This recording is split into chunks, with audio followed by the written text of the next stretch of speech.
This channel does not promote any violent, harmful, or illegal activities. All content provided by this channel is meant for an educational purpose only. চুক্তিভিত্তিক কর্মীদের vote গণনার কাজে যুক্ত করা হচ্ছে অভিযোগ করছেন শুভেন্দু অধিকারী। পশ্চিম মেদিনীপুরের পিংলা এবং দাসপুর বিধানসভায় এমন ঘটনা ঘটেছে বলে এক্স মাধ্যমে দাবি নন্দীগ্রাম ও ভবানীপুর বিধানসভা কেন্দ্রের বিজেপি প্রার্থীর।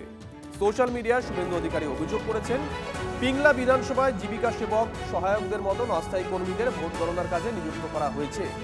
সংশ্লিষ্ট ব্যক্তিদের নাম এবং রিটার্নিং অফিসারের স্বাক্ষর থাকার নির্দেশিকাও পোস্ট করেছেন তিনি। গোটা ঘটনায় নির্বাচন কমিশনের হস্তক্ষেপ দাবি করেছেন তিনি।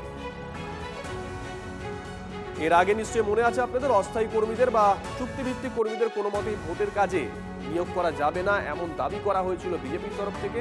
আর যে খবর পাচ্ছি আমরা, শুভেন্দু অধিকারী অভিযোগ করেছেন সোশ্যাল মিডিয়ায় যে চুক্তিভিত্তিক কর্মীদেরকে ভোট গণনার কাজে নিযুক্ত করা হচ্ছে। পশ্চিম মেদিনীপুরের পিংলা এবং দাসপুর বিধানসভায় এমন ঘটনা ঘটেছে বলে এক্স মাধ্যমে দাবি করেছেন শুভেন্দু অধিকারী। সোশ্যাল মিডিয়ায় শুভেন্দু অধিকারী অভিযোগ করেছেন, পিংলা বিধানসভায় জীবিকা সেবক সহায়কদের মতন অস্থায়ী কর্মীদেরকে ভোট গণনার কাজে নিযুক্ত করা হয়েছে।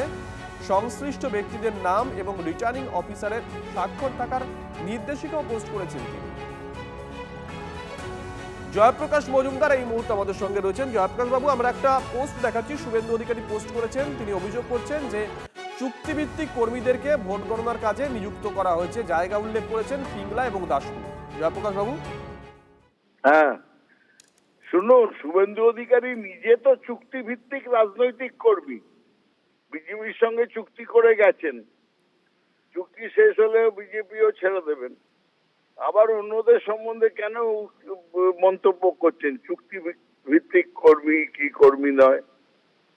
আজকে নিজের মতন করে যেসব পুলিশ অফিসার এখানে ওখানে সব ডেকে ইলেকশন কমিশনকে দিয়ে বসিয়েছিলেন, কালীঘাটে যেরকম, তারা কিরকম দেখাই তো গেল। সেসব ব্যাপারে একটু নজর দিন। ইলেকশন কমিশনের কাছে উনি যা বলার বলবেন, আর ইলেকশন কমিশন শুনবেও। কারণ এখন শুভেন্দু বাবু ইলেকশন কমিশনের অনেকটা দায়িত্ব নিয়ে নিয়েছেন। এসব করে কি আর ইলেকশন জেতা যায়? শুভেন্দু বাবু সমর্থন লাগে, অত ভয় পাবেন না। আপনি ভয় পেয়েছেন সেটা বোঝাই যাচ্ছে। ধন্যবাদ।